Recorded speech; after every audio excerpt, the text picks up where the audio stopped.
Hai, selamat datang kembali di channel alur cerita film Marvel Spoiler. Pada episode kali ini, saya akan membawakan alur cerita film yang berjudul Kraven the Hunter. Film ini menceritakan tentang asal-usul penjahat ikonik Marvel yang bernama Sergei Kravinov, yang mempunyai hubungan rumit dengan ayahnya yang bernama Nikolai Kravinov, hingga dia menjadi seorang pemburu yang paling tangguh dan ditakuti di dunia. Film ini dibintangi oleh Aaron Taylor Johnson, Russell Crowe, Ariana DeBose, dan Alessandro Nivola. Oke guys, tidak usah berbasa-basi lagi, mari kita masuk ke dalam alur cerita film Kraven the Hunter.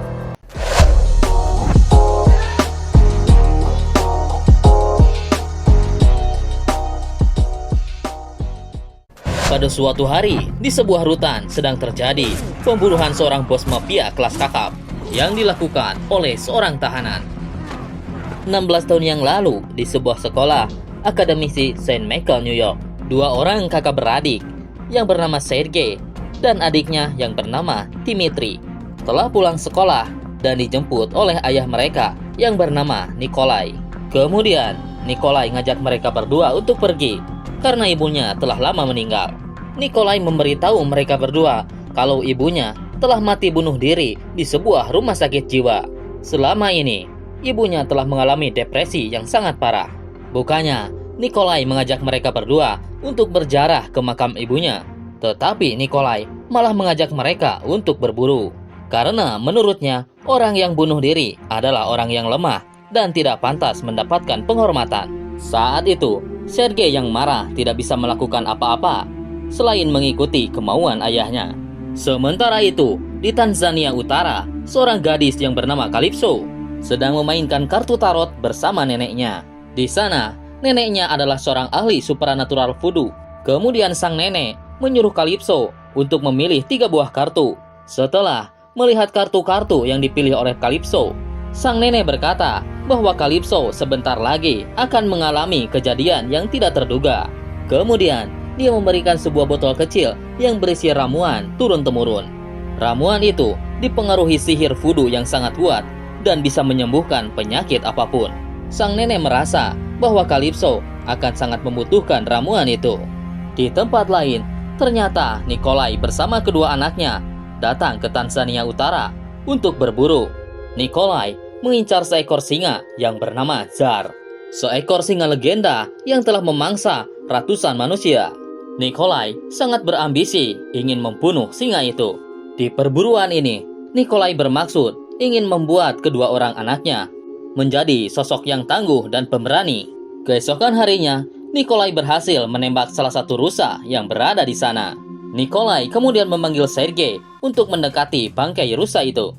Nikolai berkata untuk tidak usah takut, karena orang-orang yang lemah akan bernasib sama seperti rusa ini. Di antara kedua anaknya, Sergei adalah seorang yang paling pemberani.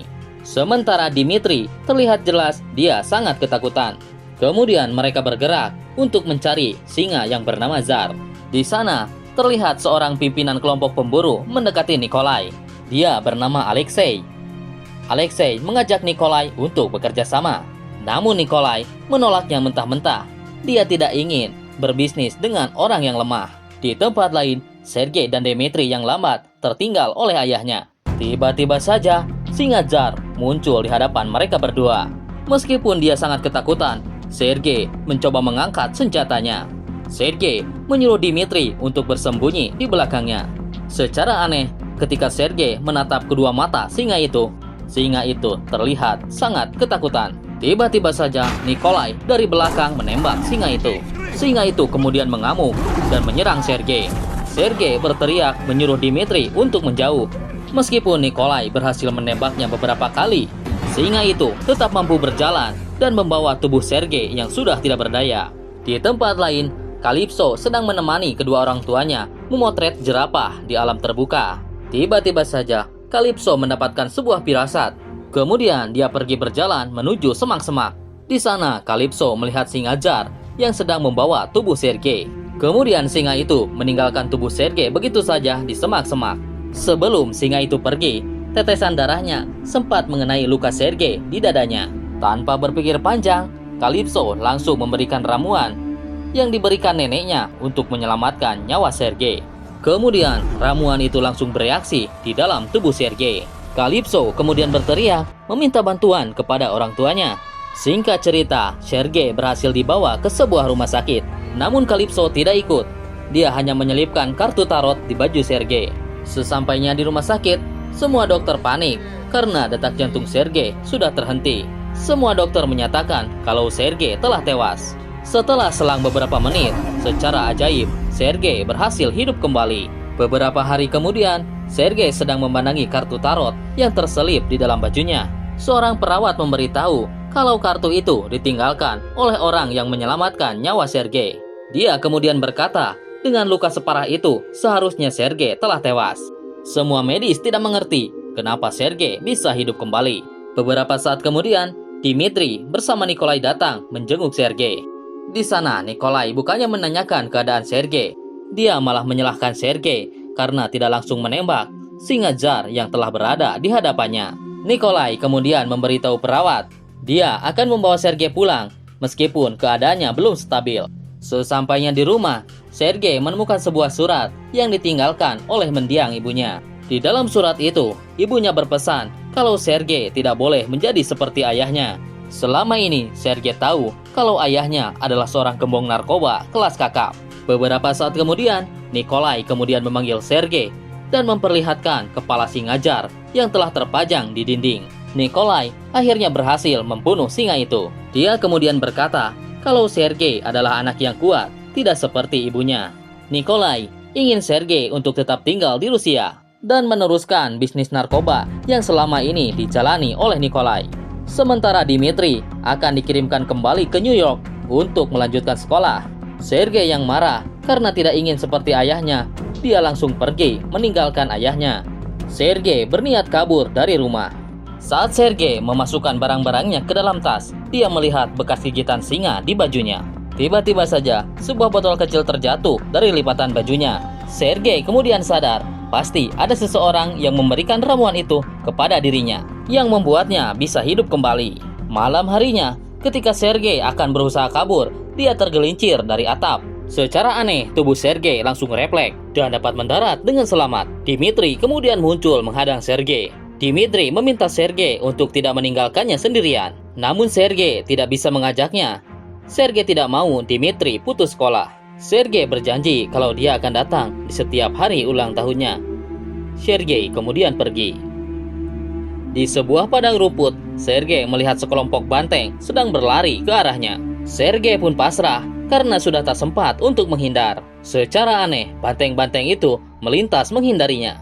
Ternyata ada seekor banteng yang berhenti di hadapannya, seolah-olah dia melindungi Sergei dari serudukan banteng yang lain. Setelah banteng-banteng itu pergi, Sergei pun melanjutkan perjalanan. Sergei kemudian memasuki rumah hutan peninggalan ibunya. Sergei akan tinggal di sini. Keesokan harinya, Sergei mulai menyadari kekuatan yang dia miliki. Dari dia bisa bergerak dengan cepat, sampai dia bisa melihat dari jarak jauh. Di suatu hari, dari kejauhan dia melihat sekelompok pemburu sedang mengambil tanduk banteng. Setelah didekati, Sergei sangat marah melihat mayat-mayat banteng yang sudah tidak bertanduk dibiarkan begitu saja. Dua orang pemburu kemudian muncul, menyuruh Sergei untuk pergi. Sergei yang emosi langsung membunuh kedua pemburu itu dengan brutal. Sejak saat itu, Sergei memutuskan untuk memburu para pemburu ilegal dan para penjahat. 16 tahun kemudian, Sergei sedang menyamar jadi seorang tahanan agar bisa masuk ke dalam penjara Rusia yang berada di Kutub Utara.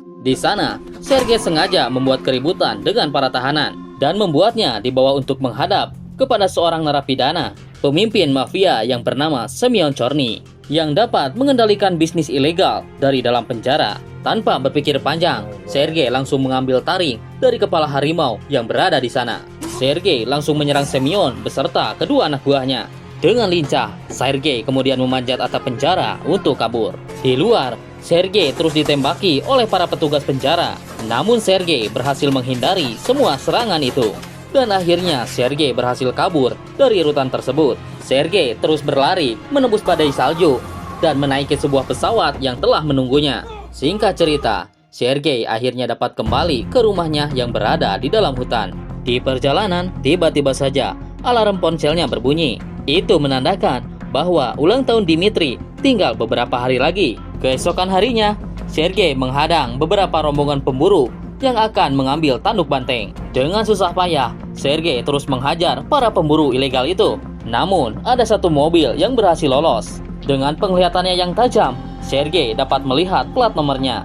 Keesokan harinya, seorang pemburu yang berhasil lolos akan melapor kepada bosnya kalau kemarin aksinya telah diganggu oleh seseorang. Ternyata, orang yang duduk di hadapannya adalah Sergei. Sergei berkata kalau dia telah membunuh si bos, pemilik ruangan ini. Di sini Sergei menemukan sebuah buku yang berisi nama-nama mafia dan para pemburu ilegal. Sergei akan membunuh semua orang yang namanya terdaftar di dalam buku itu. Sergei langsung membunuh seorang pemburu yang berada di hadapannya. Di tempat lain, Calypso yang sudah dewasa, kini dia menjadi seorang pengacara. Dia mendapat kabar kalau sahabatnya telah dibunuh oleh anak buah Semyon Chorny saat sedang menyelidiki kasus yang dilakukan oleh Semyon. Setelah Calypso menghadiri pemakaman sahabatnya itu, tiba-tiba saja Sergei menghampirinya untuk mengembalikan kartu tarot milik Calypso. Sergei sangat berterima kasih karena dahulu Calypso telah menyelamatkan hidupnya.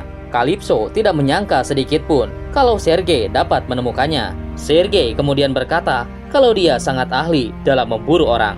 Sebagai ucapan terima kasihnya, Sergei telah membunuh Semyon Chorny yang berada di dalam penjara Rusia di Kutub Utara. Awalnya Calypso tidak mempercayainya. Namun malam harinya Calypso mendapatkan kabar kalau Semyon Chorny telah tewas di dalam penjara dan beberapa orang anak buahnya. Sosial media menjuluki orang yang telah membunuh Semyon Chorny adalah sang pemburu yang memburu para gembong kriminal. Keesokan harinya, Sergei kembali menemui Calypso. Sergei kemudian menunjukkan sebuah buku yang berisi daftar nama-nama gembong kriminal. Sergei tahu kalau Calypso adalah seorang pengacara terbaik, pasti memiliki koneksi kepada semua orang dan termasuk kepada para gembong kriminal itu. Sergei mengajak Calypso untuk bekerja sama untuk membunuh para gembong kriminal itu. Mendengar hal ini, Calypso tidak langsung setuju. Dia akan memikirkannya terlebih dahulu.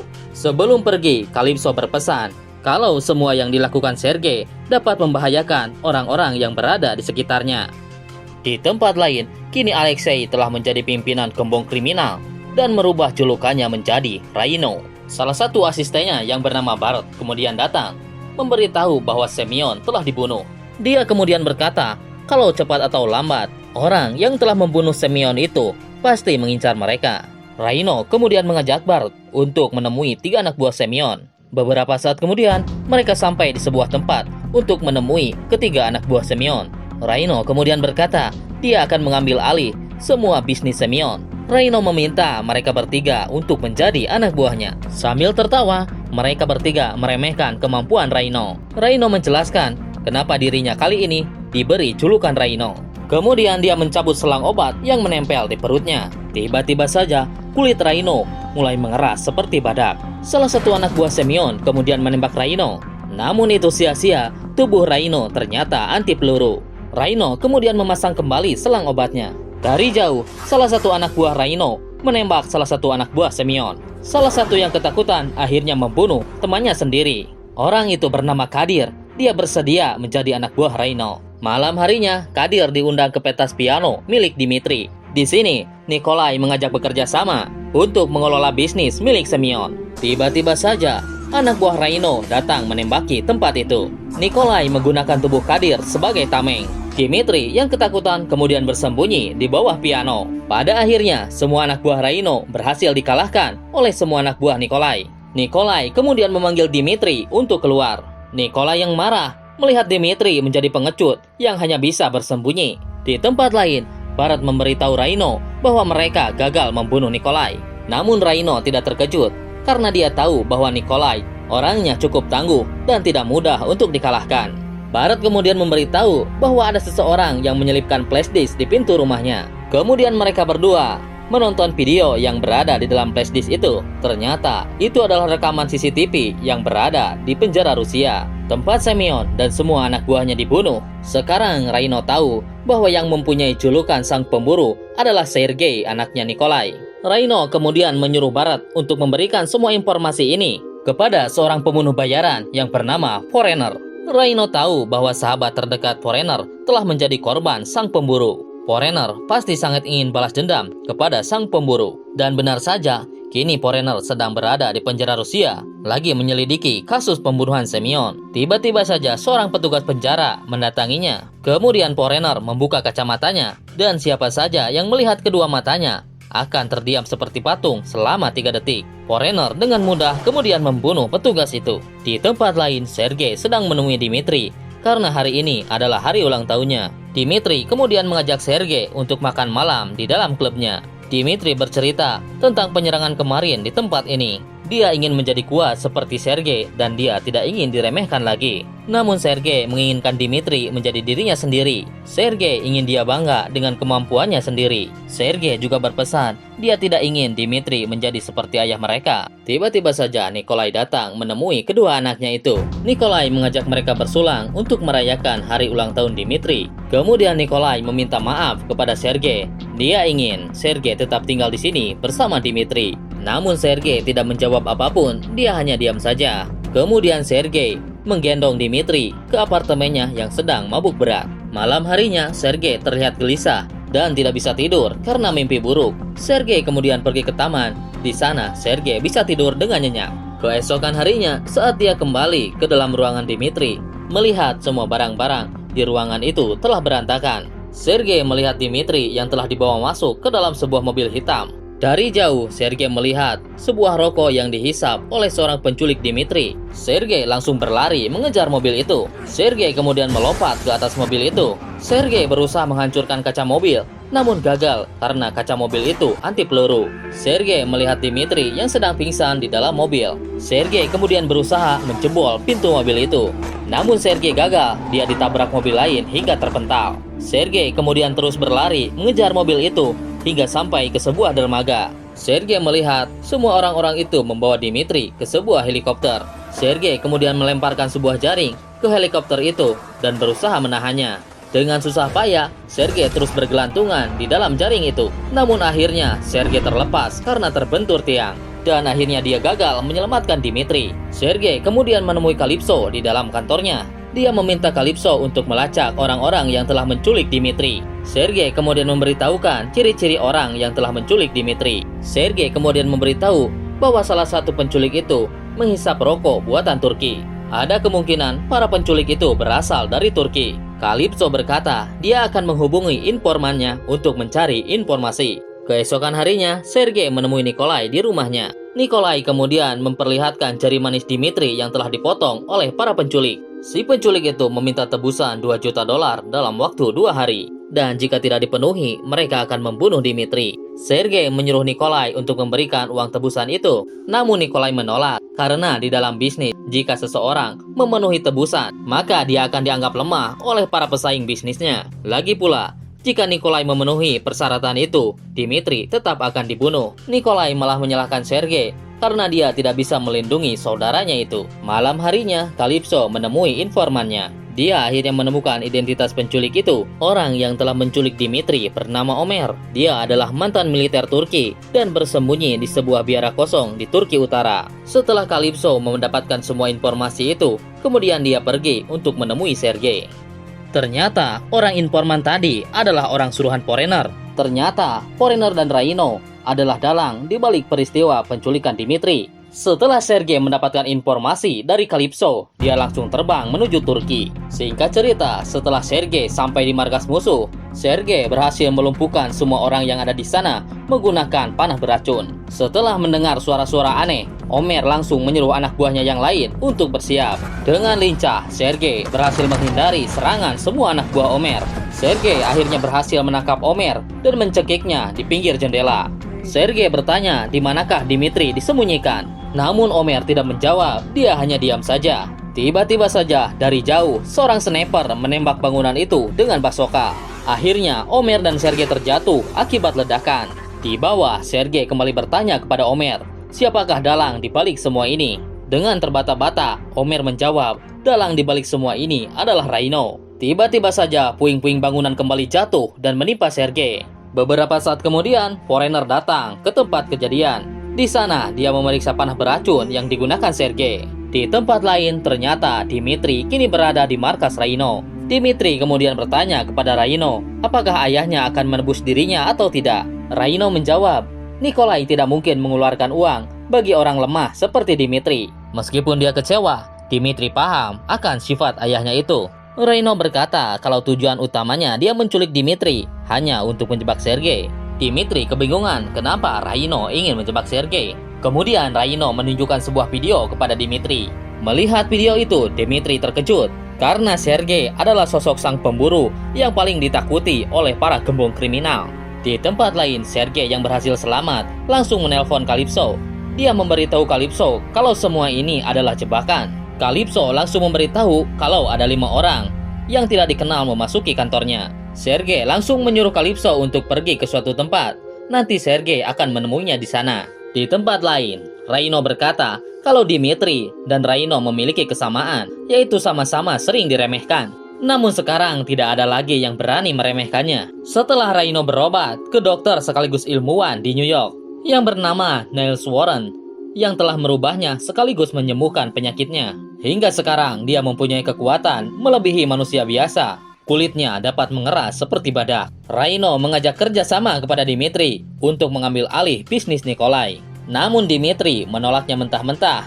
Meskipun dia sering diremehkan oleh ayahnya, namun dia tidak mau berkhianat kepada keluarganya. Raino yang marah, dia berniat untuk membunuh Dimitri. Namun anak buahnya Raino mencegahnya untuk membunuh Dimitri. Mereka semua masih membutuhkan Dimitri karena ternyata Sergei masih hidup. Beberapa saat kemudian Foreigner datang dan memberitahu kalau dia telah mengetahui di mana persembunyian Sergei. Foreigner menunjukkan salah satu tanaman beracun yang sering digunakan oleh Sergei untuk membunuh lawannya. Dan salah satu tanaman itu hanya tumbuh di Siberia. Foreigner yakin kalau Sergei bersembunyi di sana.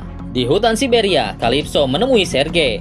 Kemudian Sergei membawa Calypso ke markasnya. Di sini Calypso menemukan beberapa ramuan yang mematikan dari tanaman dan berbagai persenjataan. Sergei berkata, dia selama ini sedang mencari tahu isi ramuan yang ada di botol yang dulu Calypso berikan saat dirinya sedang diterkam singa. Calypso menjawab kalau itu adalah ramuan dari neneknya.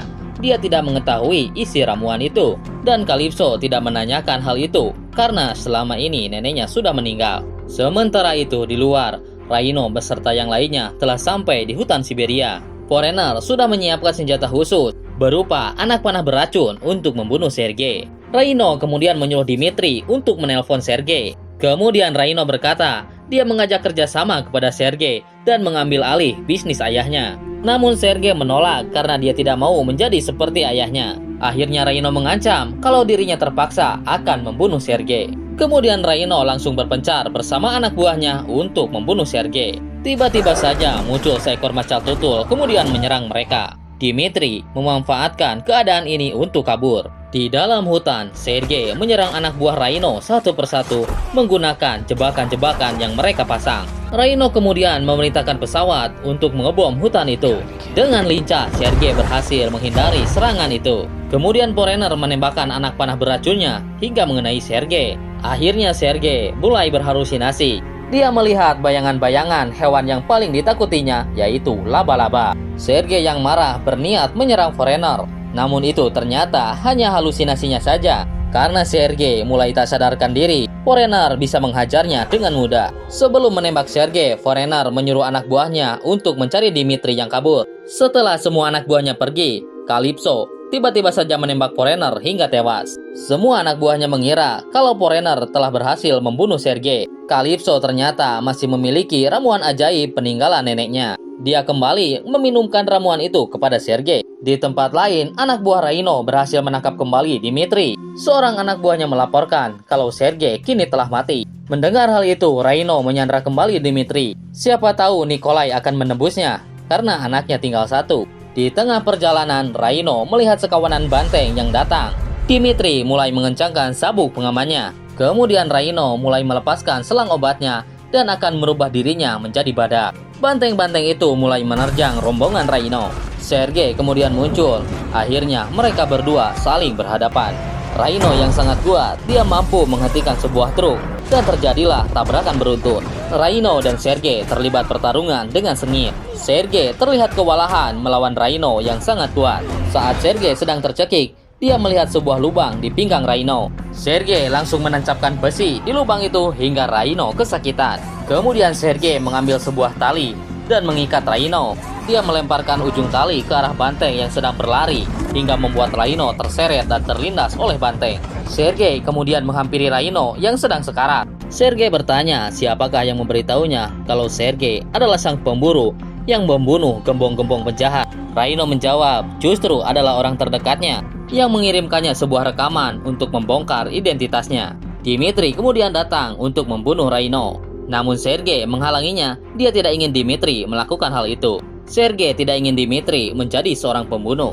Akhirnya Rhino tewas karena terluka parah. Beberapa bulan kemudian, Sergei datang menemui ayahnya yang sedang berburu di tengah hutan sendirian. Sergei kemudian bertanya apakah benar ayahnya yang membongkar identitasnya kepada Rhino. Kemudian Nikolai mengakuinya kalau semua yang ia lakukan hanya untuk menyingkirkan Rhino. Walaupun Dimitri yang akan menjadi tumbalnya, Nikolai yakin kalau Sergei akan melakukan apapun untuk menyelamatkan Dimitri. Nikolai senang karena semua rencananya berjalan dengan lancar. Karena merasa dimanfaatkan, Sergei menjadi emosi. Kemudian Sergei pergi meninggalkan Nikolai begitu saja. Tiba-tiba saja muncul seekor beruang besar yang menyerang Nikolai. Sergei membiarkan beruang itu membunuh Nikolai.